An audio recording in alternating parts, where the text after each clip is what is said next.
Alright, man, Torture Talk. Like, share, subscribe to the page.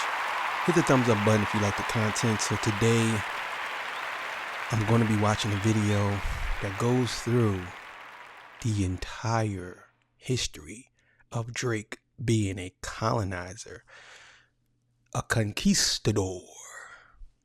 So, we're going to watch this video together. I'm not going to stop it as much. You know what I'm saying?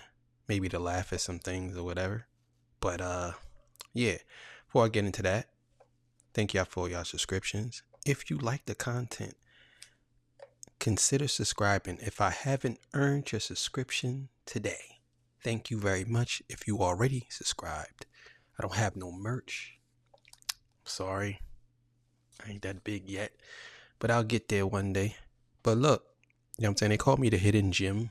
That's my new name. I feel good. Yeah, so let's get into it, man. We're gonna watch this video, and yeah, we're gonna come back and discuss. Amidst the beef between Kendrick Lamar and Drake, Kendrick dropped some particular bars in Not Like Us that have raised some questions about Drake's approach to music and culture as a whole. You run to Atlanta when you need a few dollars. No, you're not a colleague, you a fucking colonizer. In these lyrics, Kendrick Lamar is outright saying what many Drake haters have been saying for years, that Drake colonizes different genres of music for solely his own benefit. However, Drake's colonization of genres is exactly why he is such a big artist in the first place. Drake has built his brand around being a versatile artist who is not stuck in one genre, allowing him to reach the heights of commercial success that he has thus far. And for this exact reason, isn't it in his best interest to maintain his status as the biggest rapper in the world? Or is there a line that he simply shouldn't cross, no matter the money? Even before Drake started his global campaign of trying to colonize genres, lingos, and culture from other parts of the world for his own music, he was caught stealing parts of other hip-hop artists' music without permission. Such as back in 2015, XXXTentacion released a track titled Look at Me on SoundCloud before he was sentenced to time in prison. Fortunately for him, it eventually gained mainstream popularity 2 years after it was originally uploaded, even earning platinum certification completely organically. However, as with many hidden hip-hop... Yeah, so let me speak on this real quick. I liked X a lot. I think he was going to be a superstar. He was much different from all the other rappers at the time. I think what happened to him was very tragic, and I think that a lot of people think that Drake had something to do with it. And I know that people are trying to say that, oh, that's not true, that's a conspiracy and all this. Listen, man, he stole from that boy. Like, he literally stole from X. Let's be clear here. I want y'all to understand. Drake stole from X. He did. You know what I'm saying? A lot of stuff. And it's messed up. And nobody's really talking about that. But let's keep it going. Gems gaining a buzz in the underground, Drake will soon hear about it, and in 2017, proving such a theory due to the release of his More Life playlist, including a specific track on the project titled KMT, wherein many fans grew suspicious of his influences when recording the song, because Drake's flow and cadence were virtually interchangeable with X's Look at Me, and when X was finally released from jail, he made sure everyone knew Drake was ripping his whole sound on Twitter, as well as in an interview. So he plays this shit, I hear da da da da my done. I'm like, what the fuck? As soon as it started, like I knew he was getting that. And the funny thing is, we didn't discover it. The fan, like you said, the fans, because they're so cult. Like it's like I got a piece of the internet. You feel me? And in case there were any doubts of the similarities between the two songs, fans even created mashups inserting Drake vocals on the Look at Me beat and vice versa, X on KMT. They were direct matches, proving there was definitely some suspicious activity on Drake's part.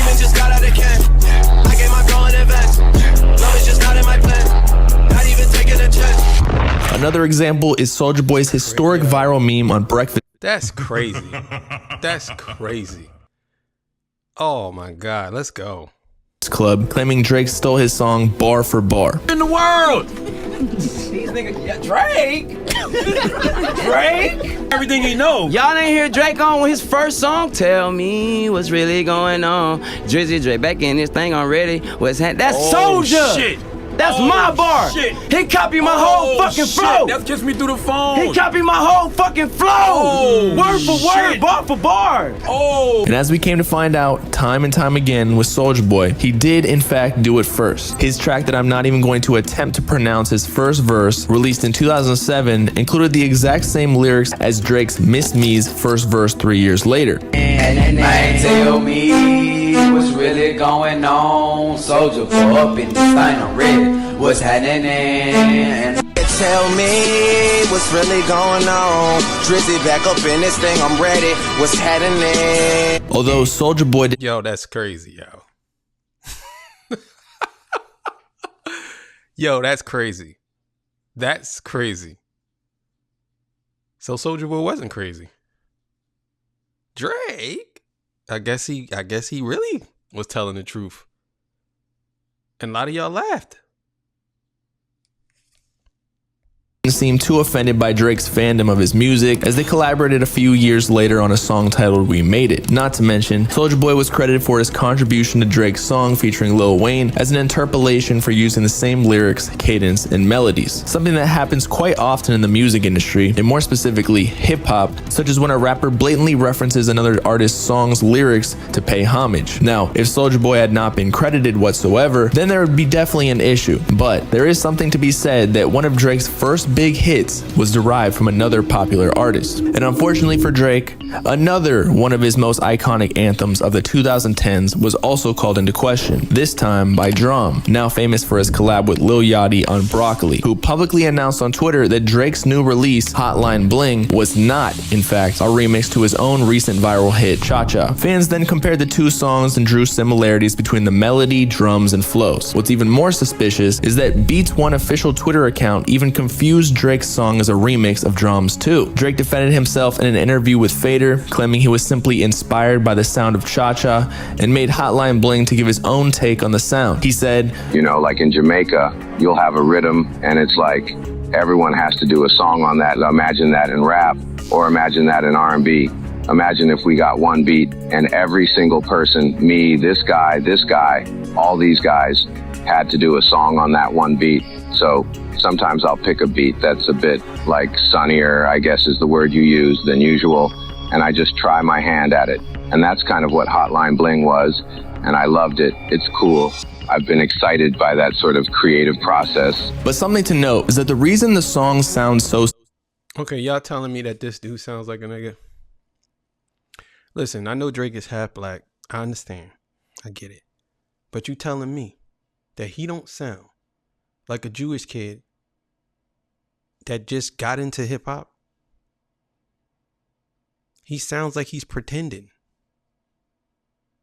That right there, that's his real voice. And I ain't saying that there's a such thing as sounding black, sounding white, but come on, man. Come on, man. Y'all can't be serious. Similar is because they both sampled Timmy Thomas's song Why Can't We Live Together in the main melody of the beat, and therefore share a similar cadence and vibe overall. Although vocally there are definitely many differences, but regardless, Drake still received backlash for allegedly stealing sauce from another trending artist's sound. Beyond just being accused of taking ideas and lyrics from viral songs, Drake has also been accused of hopping on new trends of music to maintain dominance in the music industry. This kind of strategy is more characteristic of pop music acts, where they gravitate towards production or musical trends that are gaining buzz so that they can stay commercially successful too. Hence why Drake has had a long career battle against fans and critics who do not consider him an actual rapper, rather a pop artist. One way he tried to change the public's perception of him though is through linking with the most popular street artists to shift his brand image. Drake's long relationship with Atlanta spanning almost 10 years, beginning with Future. Already being popular in the mainstream, he hopped on the remix of Future's then trap hit Tony Montana. Drake and his fans made it seem like he was spotlighting the roots of the genre to give Future more exposure and a larger audience, but others were more skeptical. Instead, Drake, knowing the value in Atlanta's culture and cosign, could have been grifting to also reach a new audience for his own sake. In fact, Drake and Future's relationship was briefly soured after Drake reportedly did not show up to their scheduled music video shoot. However, later on, Future and Drake would become close friends, even releasing an iconic collab tape titled What a Time to Be Alive that benefited the both of them. Future gave Drake more street cred cred and respect from the trenches of black culture, while Drake assisted in launching Future into the mainstream. The relationship seemed like a win-win. This would all change once Drake began partaking in this exact same strategy with other rappers from Atlanta too. Drake needed another street artist to attach to. Yeah. This thing here, man. Dude come in. Y'all think he gonna just work with you? That's not what he trying to do. He trying to work with everybody so he can take their fans and do whatever he want with them. You know what I'm saying? Because that's what he does. In order to maintain his new certified trap rapper persona. Luckily, in 2018, there was a new prince of the streets rising in Atlanta, Lil Baby, who already had affiliations with QC and Young Thug. And, arguably at the peak of his newcomer hype, Drake reaches out to, once again, bless the streets with his mainstream cosign. Of course, we all know where this is going. Because now, not only is Drake credited with some of Future's biggest hits to date, but also Lil Baby's. In fact, Yes Indeed remains Lil Baby's second most popular track of his career today, accumulating over 1.1 billion streams on Spotify alone, in addition to his third most popular song, Wants and Needs, that Drake released under his own project. There are countless other examples by which Drake has tapped into the Atlanta rap scene, including the likes of Young Thug, who actually praises Drake for spotlighting new artists. You got Drake playing everybody part. No? So Drake like the industry OG for a lot of people. Yeah, I gotta put him right there, and then it because of the way he's saying the songs or none of that. It's because he fuck with every fucking body. Mm-hmm. Upcoming artists, the most. Mm-hmm. Like, I got to respect it. Mm-hmm. He just know, like. But you know, like, I'm sure he didn't assess the situation the way he's assessing it now, but he only fucked with them because they had a new sound and he wanted to jump on the wave. You know what I'm saying? That's it. The hottest nigga in the world, I can go number one. I can pipe you up. You can become a superstar.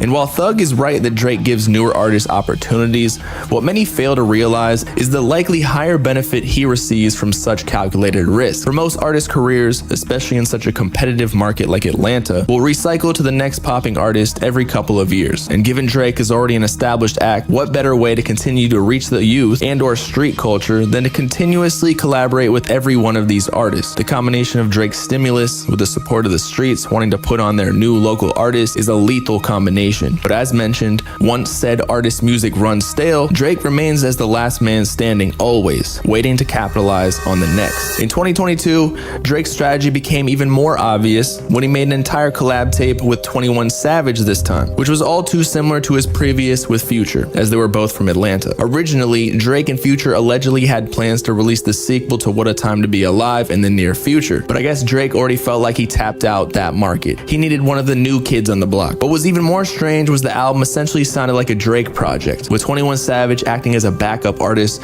just there to supplement Drake's lore, rapping about street life. Kendrick Lamar pointed out this trend on his recent diss tracks towards Drake. Future when you didn't see the club. Hey, what? Lil Baby help you get your lingo up.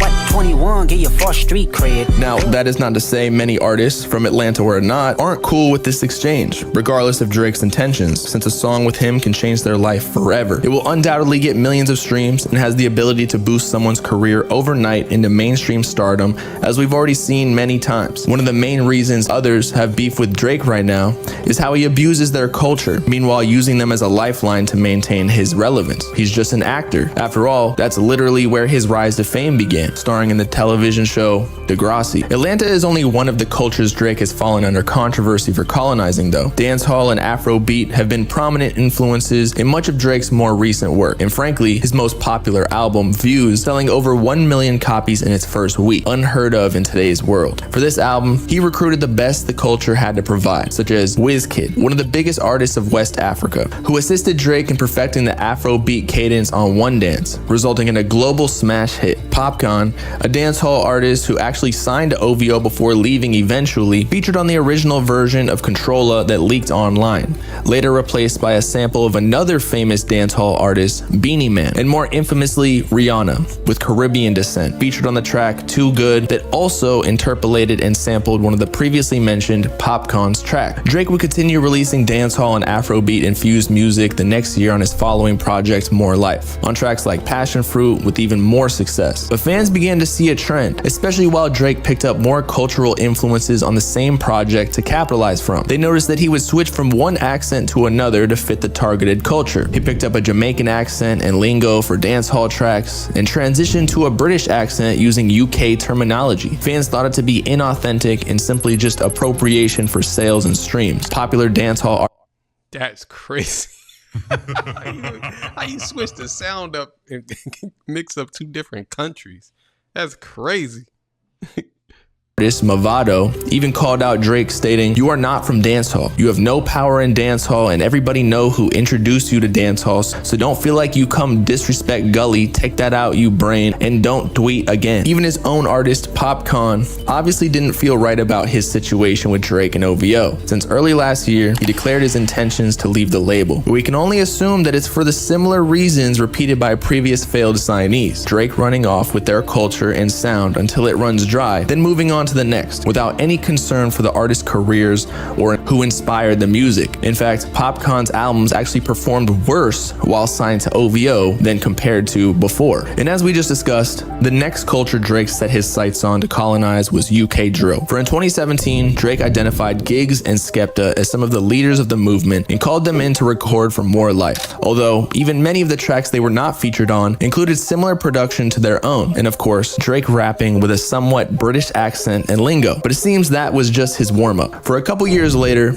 Drake released War, among other UK-inspired tracks, but with a much stronger UK roadman accent and slang. Fans even began to joke about Drake collecting accents like they were infinity stones. Others were outright disgusted. And similar to all of Drake's previous collaborators, Skepta and Giggs failed to chart on the Hot 100 once without Drake. Another successful colonization, I guess. But let's not forget one of Drake's most recent disciples, Central C. After Central C had earned his spot in global music on his own accord, Drake tags along to his On the Radar freestyle and steals the whole show, but not necessarily with his bars, rather his particular accent. From madness and badness combination. The past few years, Latin music, and more specific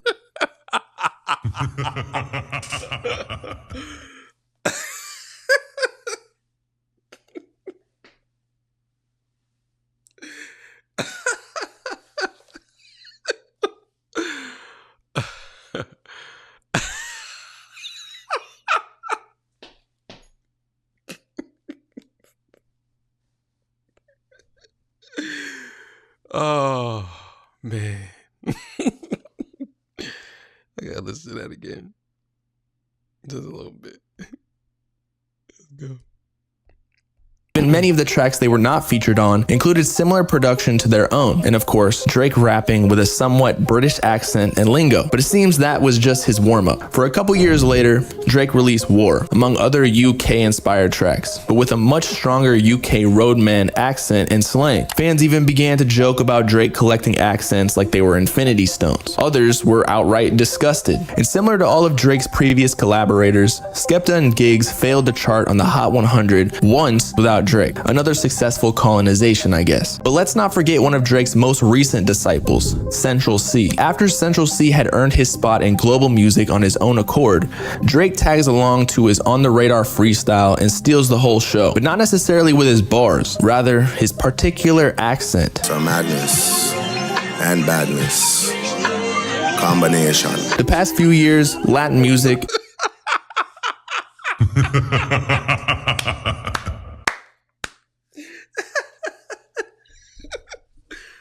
Combination. Can't even say it. Don't blacker than you, nigga. Combination.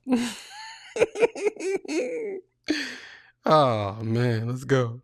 and more specifically reggaeton, has taken the world by storm. Bad Bunny was a rising global star and at the forefront of the entire genre. And so coincidentally, recognizing this trend, Drake linked up with Bad Bunny as soon as he could to feature on his debut studio album. Except, Latin culture seemed to be much more difficult for Drake to grasp. In the Mia music video, Drake looked outright uncomfortable keeping up the pace with the Tresillo cadence, whereas Bad Bunny was obviously the more charismatic of the artist on the track. Regardless, Bad Bunny returned the favor on Drake's most recent album, For All the Dogs, and I don't think publications could have described his verse any better than they did in their review of the collab, stating, "On Gently, Bad Bunny sounds like he dialed in his verse from the Sprinter en route to the Gucci show, while Drake deploys his best 7th grade Spanish on a dembow beat. And furthermore, Gently featuring Bad Bunny is downright goofy. Drake slipping between Spanish language rapping and fake Spanish language rapping like the Puerto Rico superstar's cartoonish sidekick." Anthony Fantano put it best though when he reviewed the track. Does Drake know that,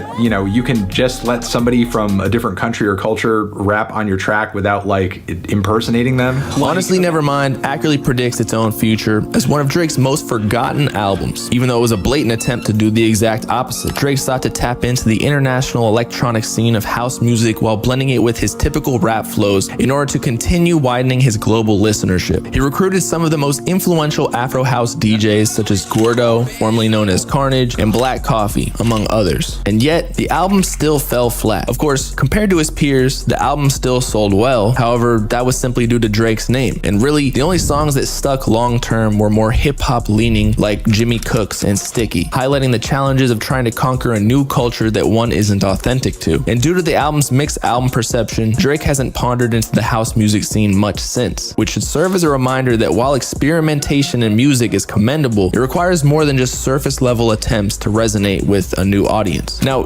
Drake's adoption of Memphis rap is a bit more deep-rooted in his family and music, and therefore might not be of the same level of colonization as the other cultures, because Drake's father is actually from Memphis and would allegedly drive Drake down to his hometown during his childhood. Bro. Bro. That nigga stash, Drake father mustache is wild. Bro, that's like some 60s porn shit. His mustache is wild. That's crazy for him to keep that mustache like that.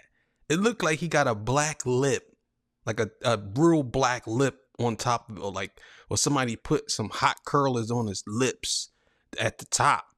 You know what I'm saying? He burned the whole top of his shit. Like, yo, look at that, bro. That's crazy.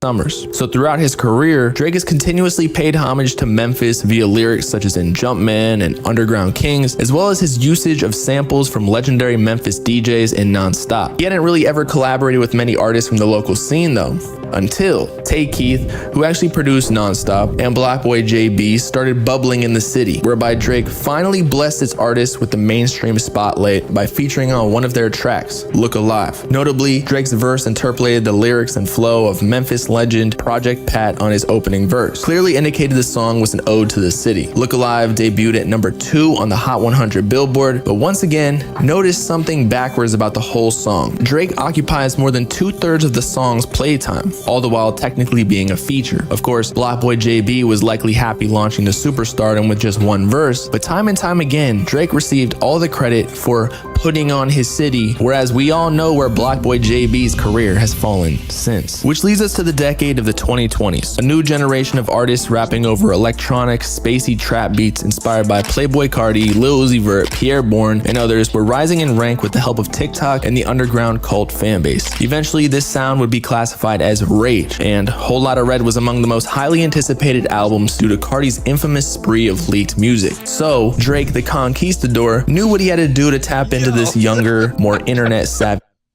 Yeah. Yo, I definitely said that in the beginning, yo.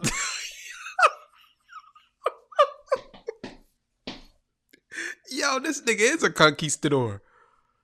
Yo.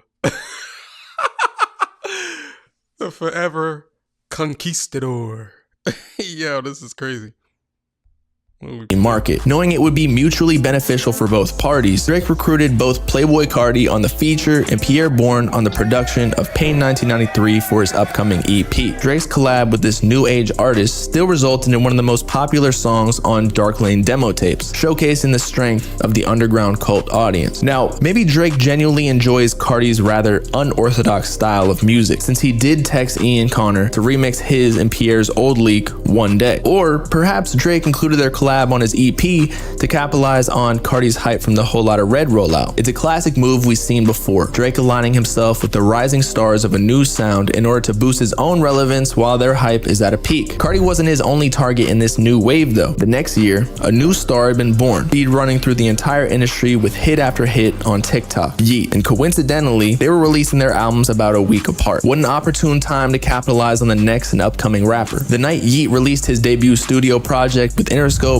titled Up to Me, Drake posted a picture on his story reciting lyrics from one of the tracks on the album. And furthermore, the very next week on the night of his own album, Certified Lover Boy, multiple pictures of the two linking up at his release party surfaced. Of course, per usual, both parties benefited from the cosign, by which Yeat was now stamped as the next superstar. But once again, Drake could now take credit for being correct in his prediction of who's next up. But Drake took it one step further. For 2 years later, on his latest album, For All the Dogs, he laid a verse on the open space within Yeat's unreleased track called I Don't Give a Fuck. Little did he know, the song would become one of the biggest memes to come out of rap in 2023, even reaching the #1 globally streamed song in its first week. But not necessarily in a good light for him, because as mentioned, the song and production was originally Yeat's, incorporating electronic synths typically reserved for the new wave of rappers, and therefore Drake sounded a bit out of his element. In fact, it was objectively decided by the masses that Yeat washed him on his own record. Nonetheless, for better or worse, because of his association with Yeat, Drake indirectly maintained his throne as the most talked about rapper, so I guess mission accomplished. And let's not forget the smaller moves he's made to keep up with the rage music trend throughout the last couple of years, such as recording on Super Mario's beat intended for a collab with Playboi Carti, resulting in an early 2022 hit called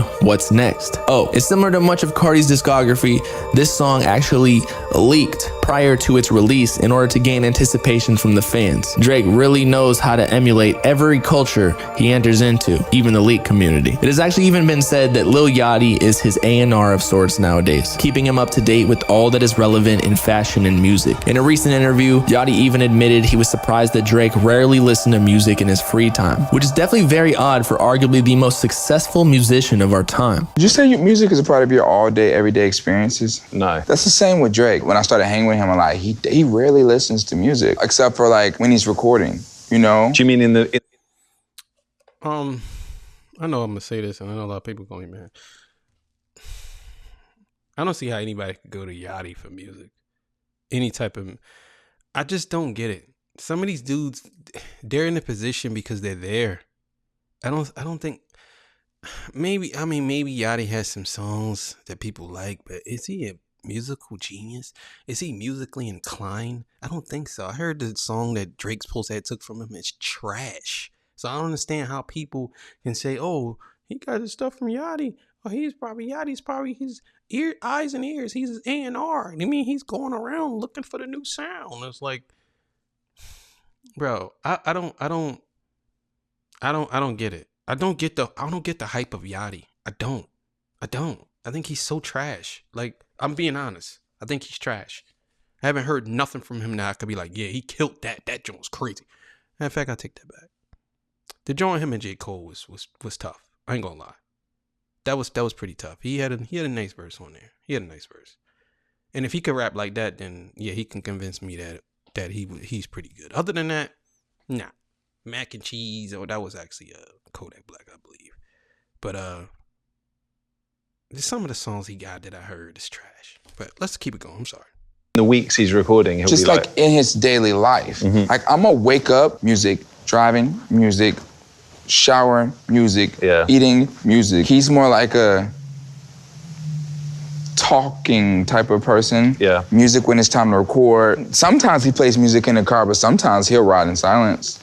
most times. Before we got as close, I thought all musicians were like me and just like music was all everyday everything. He even followed Ken Carson based on Yachty's referral a couple days after the release of his album, A Great Chaos. Although Ken unfollowed more recently, overall, it is quite apparent Drake is just following Yachty's directions as to what he should co-sign in order to maintain his status as the top rapper, especially after Yachty's reference tracks for his last album with practically bar-for-bar comparisons leaked online, drawing suspicions as to if Bo is really the mastermind behind Drake's recent work. Not to mention the more rage-style beats and frequent Lil Yachty contributions throughout the album. And last, but certainly not least, Drake is even tapping into the freshest of rappers in the scene. Ian is the new kid on the block, emerging from the underground community similar to that of Yeat, all the while having less than a handful of tracks within his catalog. And so, it's only fitting that while Ian transitions to a more mainstream artist, recently seen collaborating with Quavo, and you guessed it, Lil Yachty, that Drake follows him too. And while nothing has come from it yet, I guess we'll find out more in the near future as to what Drake has in store for him. I think Kendrick put it best. Drake has colonized the music industry in a variety of genres. He hops on the wave while it's hot, and then moves on to the next trend after he's capitalized as much as he could for his own career with little respect towards its creators. Drake has opposed these claims by saying he just likes new music. But is that really true considering what Yachty said more recently? Drake may believe himself to be responsible for giving the spotlight to upcoming artists and genres to push music forward as a whole. However, why then do most of these artists never amount to much after he co-signs them? Instead, he has just repeatedly proven himself to be music's best colonizer, with the ability to spot the next biggest artist to associate himself with in order to maintain his dominance in the industry. And so, with all that being said, it's been your boy Bob Lamp signing off. Let me know in the comments if you agree or not regarding Drake's colonization of the music industry, and or if that's even a bad thing. Of course, make sure to like, subscribe as well, and I'll see you on the next one. Peace. Yeah, man. That was a pretty good video. Went through the history. I don't think he did the total thing, but he did his thing on there. It's a bunch of them, but he touched on mostly all the topics that everybody's been talking about. And he went from the beginning to the end. And Drake is a colonizer. He is a conquistador. That's what he is. A Canada conquistador. You know what I'm saying? And I think that we need to just acknowledge that. And I think now that more people are seeing that, they're going to probably not do too much music with Drake. Because people going to feel like, well, you just using me to get where you want to need to be. But everybody's career, besides a couple people, you really didn't. I mean, you gave them a boost, but you didn't put them in where you at. You know what I'm saying? So, yeah, man. That's my thoughts on that. Make sure y'all like, share, subscribe. Great video. Go follow that, man. All right, man. See y'all. Peace. Bye.